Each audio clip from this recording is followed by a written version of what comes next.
January 30th, 1944. 3 miles from Cisterna, Italy. Darby's Rangers moved through the darkness in single file, 1,200 men slipping through German lines with the silent precision of ghosts. Lieutenant Colonel William Darby received his final intelligence brief at 0200 hours. His mission was simple on paper: infiltrate behind enemy lines, seize the town of Cisterna, and hold it until the main Allied offensive broke through from Anzio. The Germans had other ideas. By dawn, Darby's 1st and 3rd Ranger Battalions found themselves completely surrounded. 6,000 German troops from the Hermann Göring Panzer Division had closed the trap, supported by tanks, artillery, and the kind of overwhelming firepower that should have meant certain annihilation for the isolated American force. Every tactical manual, every lesson from officer candidate school, every instinct honed through years of military training screamed the same message: surrounded, forces against superior numbers don't survive. They surrender or they die. But what happened over the next 48 hours would shatter German confidence and prove that even the most desperate tactical situation could be transformed into a catastrophic defeat for an enemy who underestimated American fighting spirit. The question wasn't whether the Rangers would survive. The question was how many Germans would die trying to destroy them. The pre-dawn darkness of the Italian winter pressed against the Rangers like cold water as they moved through the Pontine marshes on January 30th. Staff Sergeant Robert E. Holt checked his watch for the 3rd time in 10 minutes, a nervous habit developed during the Sicily campaign. 03:15 hours. The 1st Ranger Battalion had been moving for nearly 4 hours, covering 8 miles of enemy territory without firing a single shot. E. Holt could hear the breathing of the men around him, the soft crunch of boots on frost-hardened ground, the occasional metallic clink of equipment that every soldier tried desperately to prevent, but somehow always occurred during night infiltration.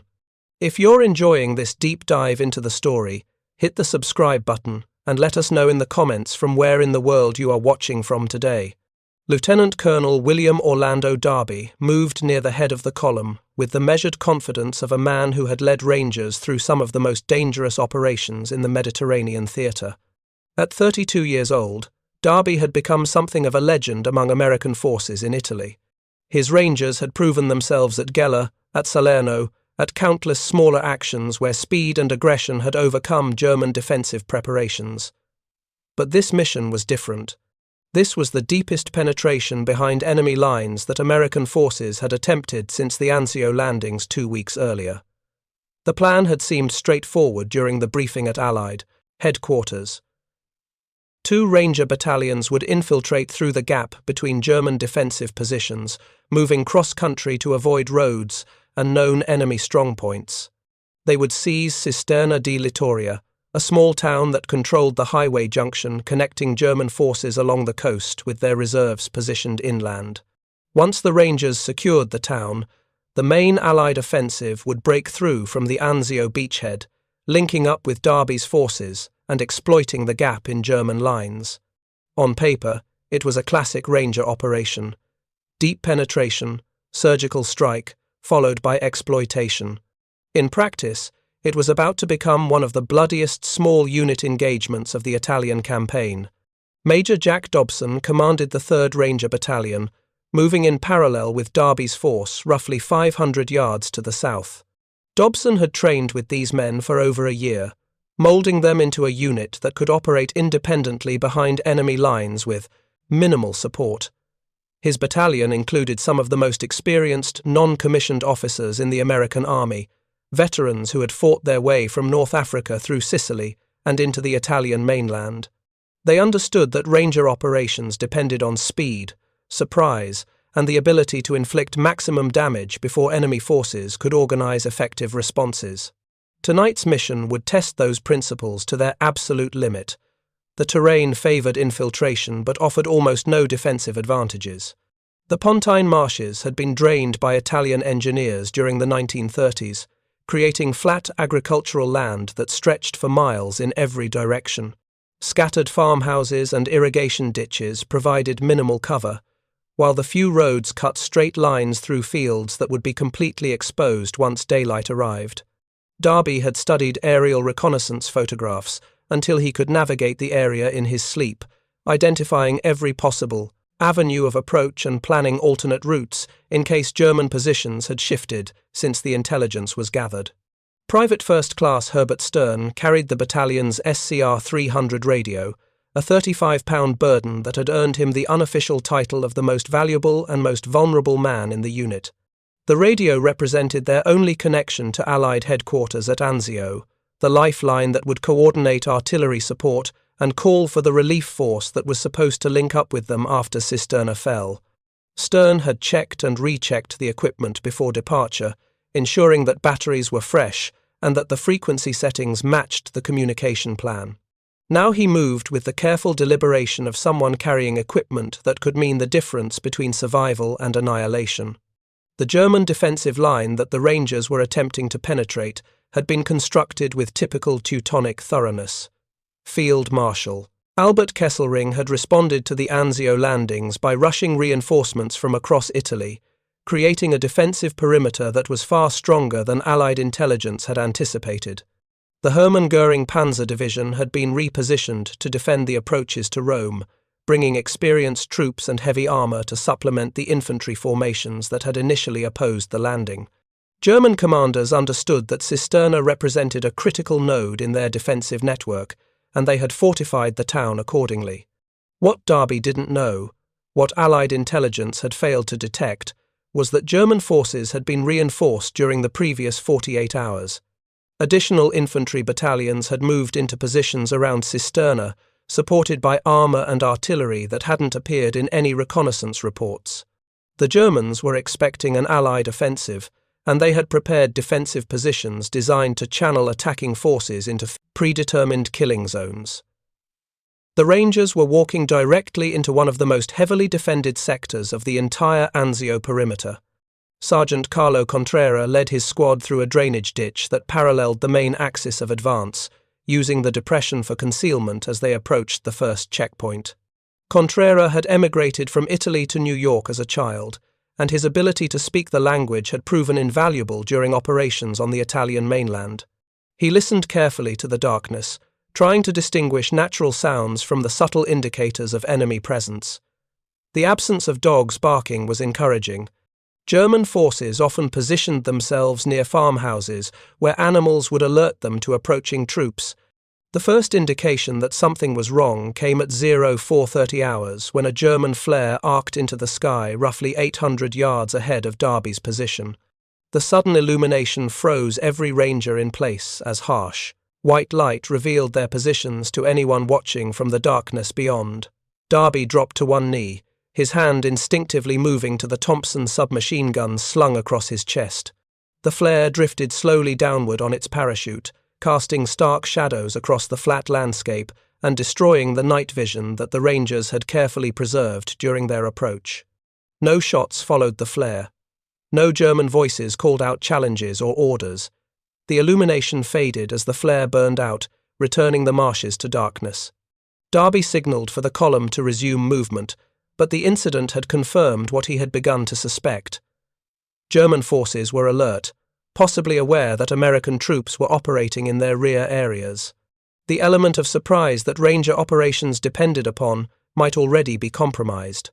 The column halted while scouts moved forward to investigate. Minutes stretched into a tense silence broken only by the distant sound of engines and the occasional bark of a dog from a farmhouse somewhere in the darkness. Darby considered his options with the clinical detachment that characterized his leadership style. They could attempt to bypass the German positions, adding time to their approach but potentially avoiding contact. They could continue on their planned route and risk encountering enemy forces before reaching Cisterna. Or they could abort the mission and withdraw back through the lines they had penetrated hours earlier. The decision was made for him when rifle fire erupted from the darkness ahead. The distinctive crack of American Mohngarand rifles mixed with the sharper reports of German Mauser K-98s, creating the chaotic percussion that signalled close-quarters contact. Darby's scouts had encountered a German patrol, and both sides were now engaged in a firefight that would alert every enemy unit within miles of their position. The mission had just transitioned from covert infiltration to open combat, and the Rangers were still 3 miles from their objective. Captain Charles Schunstrom moved his company forward at the double, closing the distance to support the engaged scouts. His men deployed from column into line formation with practiced efficiency, dropping into firing positions that provided overlapping fields of fire across the anticipated German positions. The training that had seemed tedious during countless exercises now proved its value as squads maneuvered without requiring detailed orders, each soldier understanding his role in the larger tactical picture. The German patrol that had made contact with the Ranger Scouts belonged to the 362nd Infantry Division, a formation that had been positioned to guard the approaches to Cisterna. The German soldiers were experienced troops who had fought on the Eastern Front before being transferred to Italy, and they responded to contact with professional competence. Their squad leader immediately called for artillery support, while his men established a hasty defensive position using an irrigation ditch for cover. German mortar rounds began falling among the Ranger positions within minutes of the initial contact. The enemy had pre-registered defensive fires throughout the area, creating a network of target coordinates that allowed their mortars to engage American forces with minimal delay. Each 81mm round created a lethal radius of fragmentation that could incapacitate soldiers across a 40-yard area, and the German crews were firing at a sustained rate that demonstrated both their training and their access to adequate ammunition supplies. Darby assessed the tactical situation with growing concern. The firefight had eliminated any remaining element of surprise, alerting German forces throughout the sector to the presence of American troops behind their lines. The sounds of combat would draw additional enemy forces to their position, creating a situation where the Rangers would be fighting defensive actions before they had even reached their objective. Worse, the main Allied offensive at Anzio was still over an hour away, which meant the Rangers couldn't count on German attention being divided by attacks from multiple directions. Lieutenant James Altieri commanded the platoon that was bearing the brunt of German mortar fire. His men had taken cover in the shallow ditches that crisscrossed the agricultural land, but the positions offered minimal protection against indirect fire that was being adjusted with deadly accuracy. Altieri watched 2 of his soldiers fall to shell fragments before he ordered his platoon to shift positions, moving laterally to escape the beaten zone where German observers had concentrated their fires. Private Stern established radio contact with Allied headquarters, reporting their position and the enemy contact that had just occurred. The response from Anzio confirmed Darby's worst fears. The main offensive had been delayed due to problems coordinating the armour and infantry elements. The attack that was supposed to draw German attention away from the Rangers wouldn't commence for at least another 2 hours, leaving Darby's forces isolated and engaged with enemy troops who were now fully alert to their presence. Major Dobson's 3rd Battalion was encountering similar resistance as German forces throughout the sector responded to the initial contact. What had been planned as a swift infiltration was becoming a running firefight as Ranger units found themselves engaged with enemy positions that hadn't appeared in any intelligence report. Dobson maintained communication with Darby through radio links, coordinating their movements to prevent the 2 battalions from becoming separated in the darkness. The tactical reality was becoming unavoidable. The Rangers had penetrated deep into German-held territory. Their presence was now known to enemy forces, and the supporting offensive that was supposed to relieve them had been delayed. Darby faced a decision that would define not only this operation, but potentially the reputation of Ranger forces throughout the remainder of the war. They could attempt to withdraw, fighting their way back through the German positions they had already bypassed. They could hold their current positions and wait for the delayed offensive to reach them. Or they could continue towards Cisterna, gambling that they could seize the objective and create enough chaos in the German rear areas to justify the enormous risk they were taking. Darby chose to attack. The Rangers pushed forward through sporadic German resistance, moving towards Cisterna with the determination that had become their trademark. They were committed now, too deep behind enemy lines to withdraw without fighting through the same German forces that were already moving to intercept them. The only path forward led through Cisterna, and whatever German defenders were waiting in that small Italian town. As dawn approached on January 30th, the full scope of their situation was about to become terrifyingly clear. The first grey light of dawn revealed what darkness had mercifully concealed. Staff Sergeant Eholt crouched behind a low stone wall, watching German infantry emerge from positions that ringed the Ranger advance on 3 sides. He counted at least 2 companies, possibly 3, moving with the tactical coordination that indicated experienced troops under competent leadership. These weren't rear echelon garrison forces or hastily assembled replacements. These were frontline soldiers from the Hermann Göring Division, and they were maneuvering to encircle the American position. Lieutenant Colonel Darby observed the developing situation through his field glasses, his expression revealing nothing of the calculations running through his mind. The Rangers had advanced to within 2 miles of Cisterna, close enough to see the town's church tower rising above the flat landscape. But German forces were now visible in every direction. Emerging from concealed positions as daylight allowed them to coordinate their movements. What had been planned as a surprise attack on a lightly defended objective had become a desperate fight for survival against overwhelming odds. Captain Schunstrom's lead company made contact with German armour at 05:45 hours. The distinctive silhouette of a Mark IV tank appeared from behind a farmhouse, its 75mm gun traversing toward the Ranger positions. Schunstrom's anti-tank teams responded immediately, firing bazookas at maximum effective range in an attempt to disable the vehicle before it could bring its main gun to bear. The first rocket missed, passing over the tank's turret to explode harmlessly in the field beyond. The second round struck the tank's frontal armour and detonated, but the shaped charge failed to penetrate the thick steel plating. The Mark IV's main gun fired once, the high-explosive shell detonating among Schunstrom's forward positions with devastating effect. 3 Rangers were killed instantly, their bodies torn apart by the blast and fragmentation. Another 5 were wounded seriously enough to require immediate medical attention, reducing the company's effective strength before the main battle had even begun. Schunstrom ordered his men to fall back to better defensive positions, trading space for time as German infantry began advancing behind their armoured support. The tactical mathematics were brutal in their simplicity.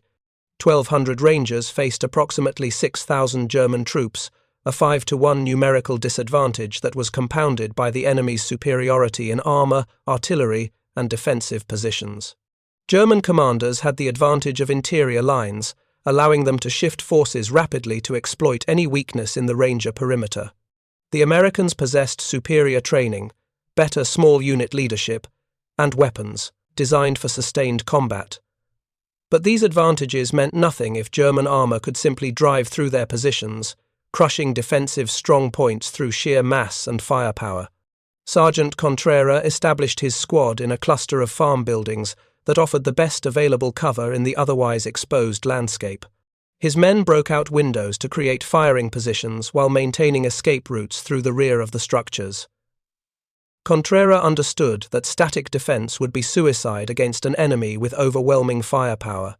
They needed to be prepared to abandon positions rapidly, falling back to secondary defensive lines while maintaining enough cohesion to prevent German forces from simply overrunning their scattered units.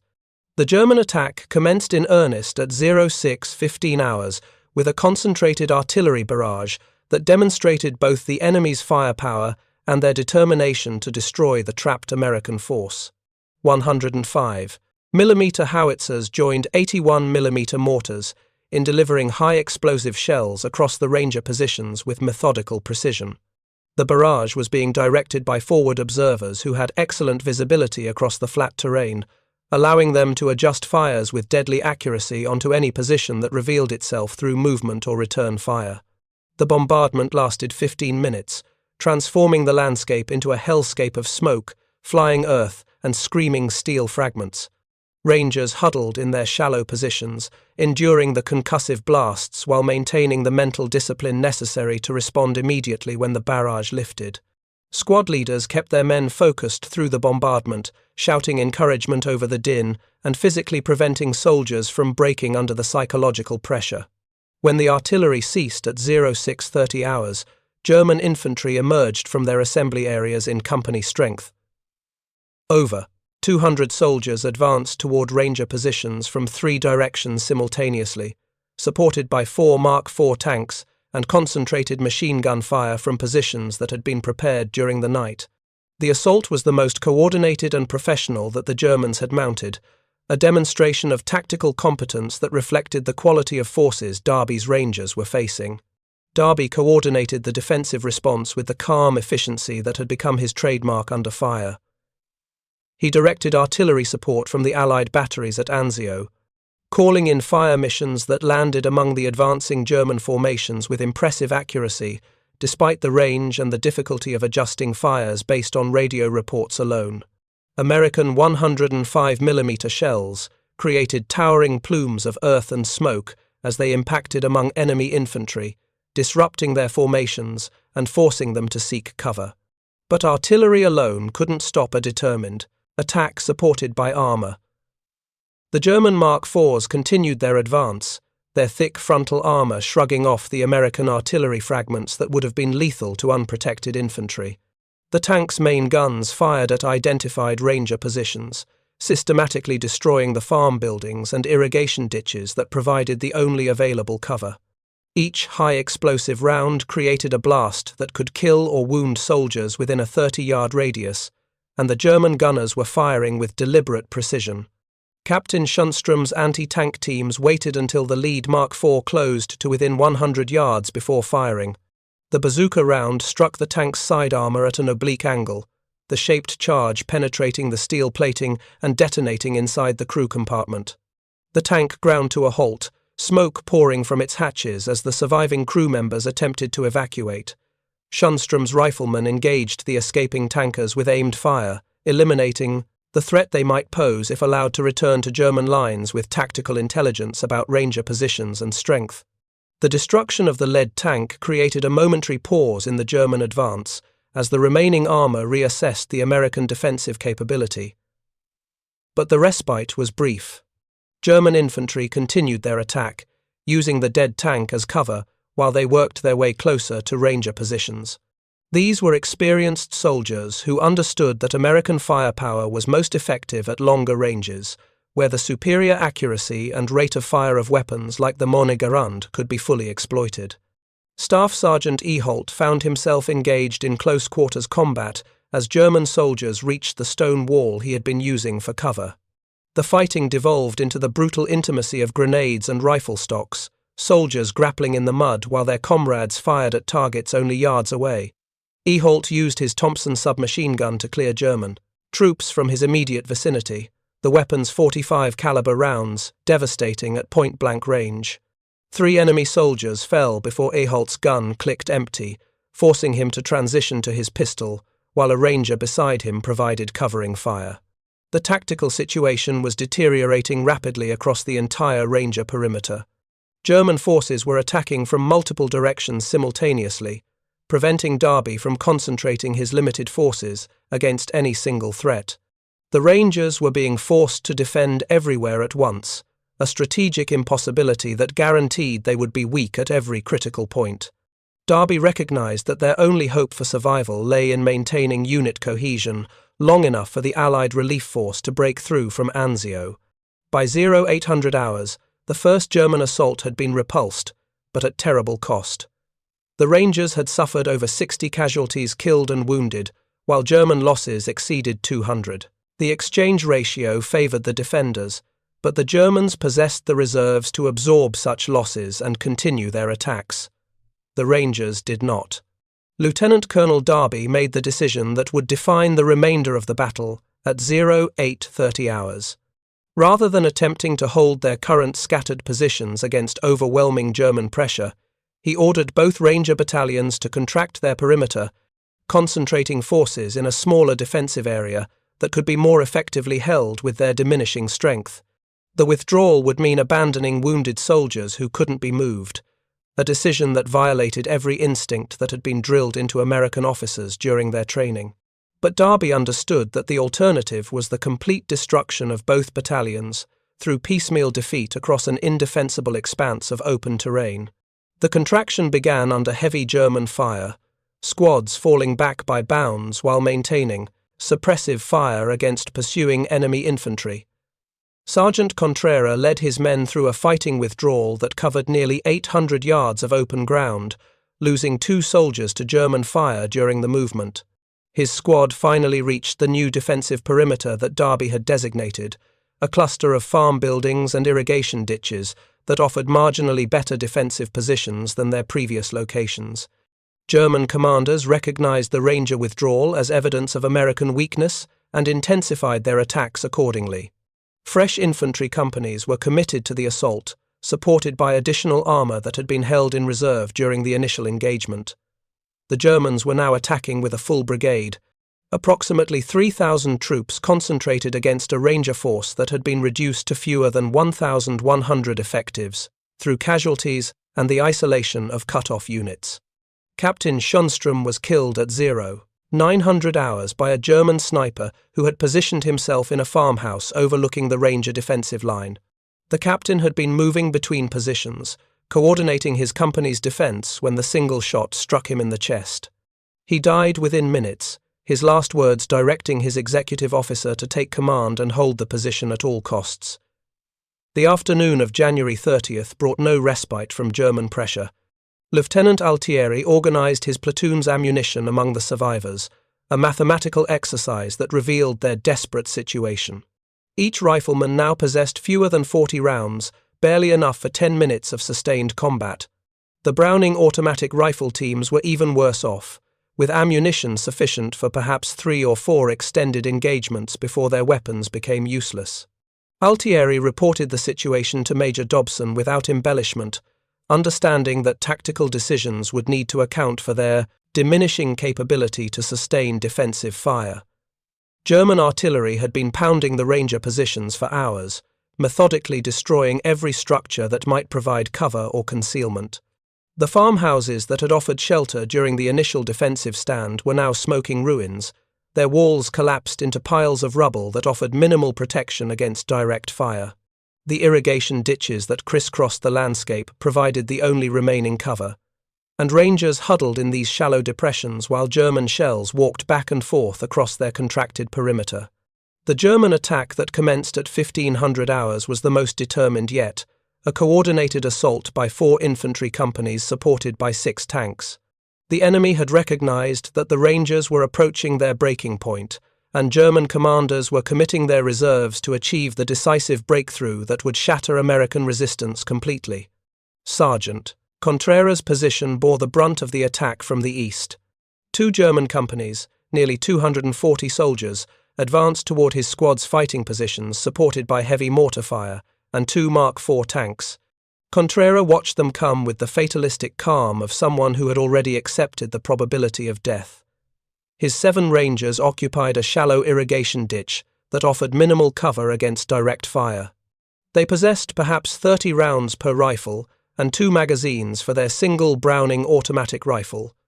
Against 2 companies of infantry and armor, these resources meant nothing in simple mathematical terms. But Contreras had learned something during his time with the Rangers. Numbers didn't always determine outcomes. Training, discipline, and the intelligent application of limited firepower could achieve results that seemed impossible when reduced to simple calculations. He positioned his men with overlapping fields of fire, assigned specific sectors of responsibility, and enforced the fire discipline that would allow them to make every round count. When the Germans closed to within 100 yards, Contreras gave the order to commence firing. The result was a masterpiece of small unit tactics executed under the most adverse conditions imaginable. 7 Rangers delivered controlled, aimed fire against an enemy force 30 times their size, creating casualties at a rate that disrupted the German assault formation before it could overwhelm their position.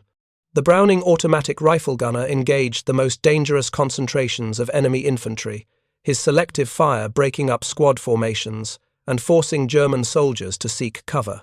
Individual riflemen fired at identified targets, the distinctive ping of empty Mohngarand clips marking the rhythm of their engagement. The German attack wavered under the unexpected volume and accuracy of defensive fire.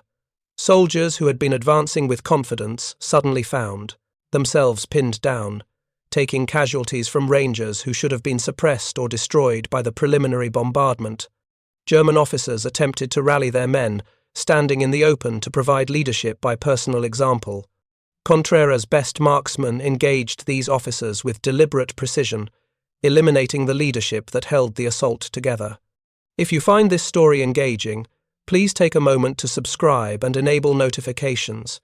It helps us continue producing in-depth content like this. But numbers ultimately tell their own story. The Rangers were killing Germans at an impressive rate, but they couldn't kill them fast enough to prevent the enemy from closing the distance. German soldiers worked their way forward through available cover, accepting heavy casualties in exchange for reducing the range where American defensive fire would be most effective.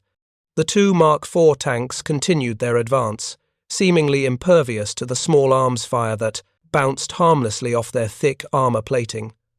Staff Sergeant Eholt led a desperate counterattack against German troops who had penetrated the northern sector of the perimeter. His ad hoc force consisted of 12 Rangers, including walking wounded and support personnel who had been pressed into frontline service as casualties depleted the combat strength. Eholt coordinated their movement through hand signals, leading them through a communication trench that connected defensive positions. They emerged 50 yards behind the German penetration, catching enemy soldiers focused on their assault toward the Ranger Center.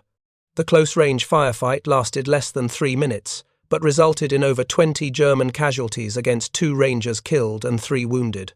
Eholt's group used grenades and automatic weapons to devastating effect, exploiting their intimate knowledge of the terrain to achieve tactical surprise despite being outnumbered. Major Dobson coordinated what remained of the Ranger defensive capability, shifting his diminishing reserves to plug gaps in the line as German pressure created new crisis points. His tactical options were becoming more limited with each passing hour. The Rangers had lost nearly 30% of their effective strength to killed and wounded, reducing both battalions to a combined force of fewer than 900 soldiers still capable of fighting. Ammunition stocks had been depleted to the point where some squads were down to fewer than 10 rounds per rifle. German casualties were mounting at a rate that should have broken the will of any attacking force. Conservative estimates placed enemy losses at over 1,200 killed and wounded during the day's fighting, a staggering toll that represented nearly 20% of the German strength committed to the operation. These weren't acceptable casualties for an assault against a trapped enemy force that should have been quickly overwhelmed. Lieutenant Colonel Darby maintained radio contact with Allied headquarters, receiving updates that offered hope without providing immediate relief. American armor had finally broken through German defensive positions south of Cisterna, advancing toward the Ranger position against continuing enemy resistance. But the relief force was still over 5 miles away, fighting for every yard of ground against German forces conducting a skillful delaying action. Darby calculated that even if the Allied advance maintained its current rate of progress, they wouldn't reach his position before nightfall. The Rangers would need to hold through another night of German assaults. Private Stern's radio crackled with a priority transmission from Allied headquarters at 1400 hours. The main relief column had encountered heavier resistance than anticipated and was being forced to consolidate its positions short of the Ranger perimeter. The attack would resume the following morning after reinforcements could be brought, forward and artillery support properly coordinated. The message was delivered in the neutral military terminology that couldn't completely mask its devastating implication. The Rangers would receive no relief today. They were on their own for at least another 18 hours. The fighting continued through the evening and into the night of January 30th. German forces employed infiltration tactics, sending small groups of soldiers through the darkness to penetrate Ranger positions and attack from within. The close-quarters combat that resulted was savage and confused, conducted at ranges where soldiers could barely distinguish friend from foe. Rangers and Germans grappled in trenches and shell craters, fighting with knives, entrenching tools, and bare hands when firearms became useless in the extreme proximity. By dawn on January 31st, the Ranger position had contracted to less than half its original size. German forces had captured key defensive positions during the night, fighting, and the Americans were now compressed into an area barely 400 yards across. Ammunition was virtually exhausted, with many Rangers down to their last clips. Water was running out, and the wounded were suffering without adequate medical supplies. The final German assault commenced at 0800 hours on January 31st. Every available infantry battalion attacked simultaneously, supported by concentrated artillery fire and all remaining armour. The assault would either break Ranger resistance completely, or the operation would be terminated. General Eberhard Roth, commanding the German forces, understood that continued attacks against an enemy, inflicting such disproportionate casualties, represented poor tactical judgment, regardless of strategic importance. At 0900 hours, Lieutenant Colonel Darby made the decision that would save what remained of his command. With ammunition virtually exhausted and defensive positions collapsing under German pressure, he ordered surviving Rangers to attempt individual exfiltration through enemy lines. Units would break down into small groups and attempt to work their way back toward Allied positions using stealth and the confusion of battle to avoid German forces. It was an acknowledgement of tactical defeat, but it offered the only remaining chance for survival. Sergeant Contreras gathered his surviving squad members and began moving south through drainage ditches and dead ground, avoiding German positions through a combination of luck and tactical skill. His group encountered enemy patrols twice during their exfiltration, engaging in brief firefights before breaking contact and continuing their movement. Of his original 9-man squad, only 4 would successfully reach Allied lines over the following 24 hours.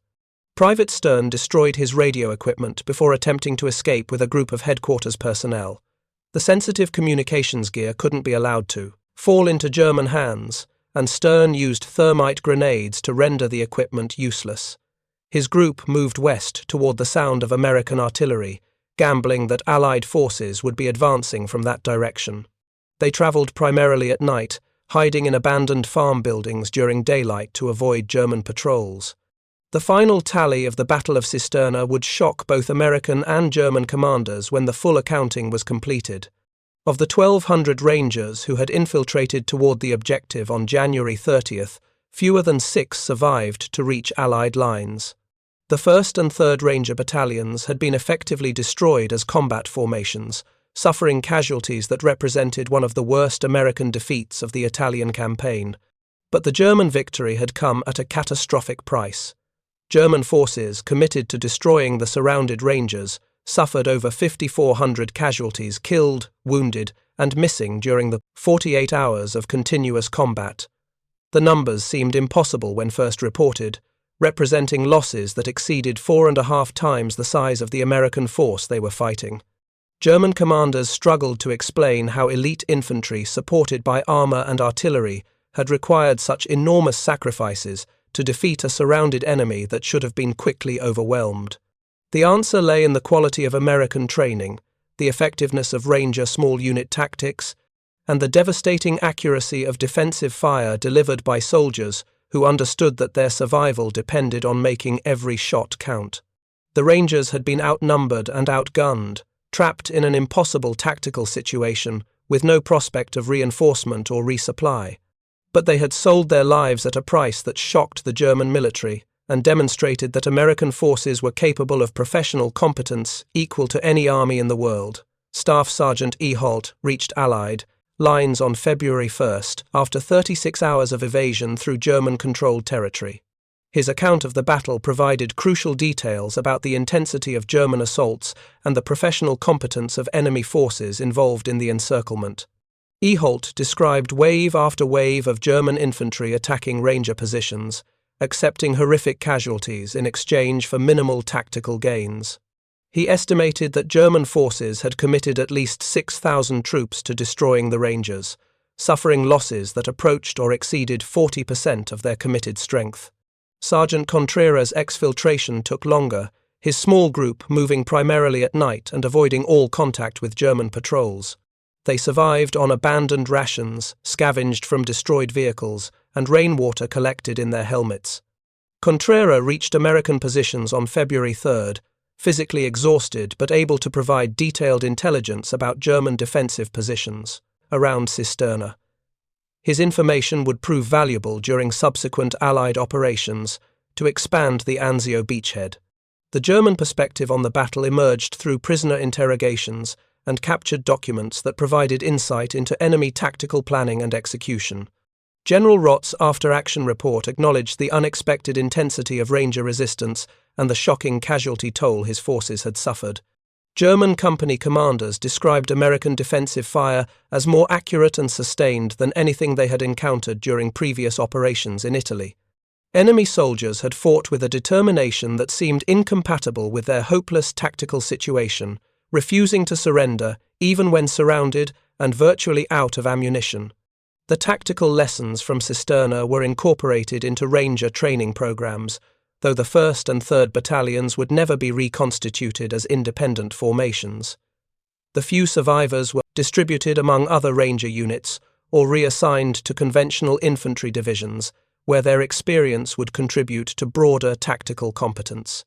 The doctrine that emerged from analysis of the battle emphasized the importance of accurate intelligence, the need for rapid relief of isolated forces, and the devastating effectiveness of well-trained infantry fighting from defensive positions even against overwhelming odds. Lieutenant Colonel Darby survived the battle, but was captured by German forces during his attempted exfiltration. He spent the remainder of the war in prisoner-of-war camps, his reputation as one of America's most capable small unit commanders intact despite the tactical defeat at Cisterna. Darby's leadership during the 48-hour battle had prevented the complete collapse of Ranger resistance, buying time through tactical competence that allowed some of his men to escape the encirclement. American forces eventually captured Cisterna on May 25, 1944, during the breakout from Anzio that led to the liberation of Rome.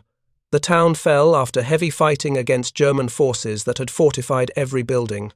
Allied soldiers advancing through Cisterna discovered evidence of the January battle scattered throughout the surrounding countryside. Abandoned fighting positions, destroyed equipment, and the graves of soldiers from both sides marked the landscape where 1,200 Rangers had fought against overwhelming odds. The final accounting of casualties confirmed the unprecedented nature of the exchange ratio achieved by the surrounded Rangers. German forces had suffered 5,400 casualties while destroying an American force of 1,200, representing a ratio that exceeded 4-1 in favor of the numerically inferior defenders. No comparable battle in the Italian campaign, and few engagements anywhere in the European theatre, produced such disproportionate losses for attacking forces attempting to eliminate a surrounded enemy. The legacy of Cisterna within the Ranger community remained complex decades after the battle. The engagement represented both the potential and the limitations of elite light infantry, operating deep behind enemy lines without adequate support or reliable intelligence. Modern Ranger doctrine incorporated lessons from the battle about the importance of maintaining multiple exfiltration routes, ensuring reliable communications with supporting forces, and avoiding situations where elite units become decisively engaged without prospect of reinforcement. Thank you for watching. For more detailed historical breakdowns, check out the other videos on your screen now, and don't forget to subscribe. The dawn that broke over Cisterna on February 1, 1944, revealed a battlefield that told the story of one of the most intense small unit engagements of the Second World War. 1,200 American Rangers had infiltrated behind German lines with the mission to seize a key town and hold it until relieved. Instead, they had walked into a trap that destroyed both Ranger battalions while inflicting over 5,400 casualties on German forces committed to eliminating them. The tactical defeat had demonstrated American fighting spirit and professional competence in ways that would influence the remainder of the war, proving that even surrounded and outnumbered soldiers could exact a terrible price from their enemies through courage, training, and the refusal to surrender when faced with overwhelming odds.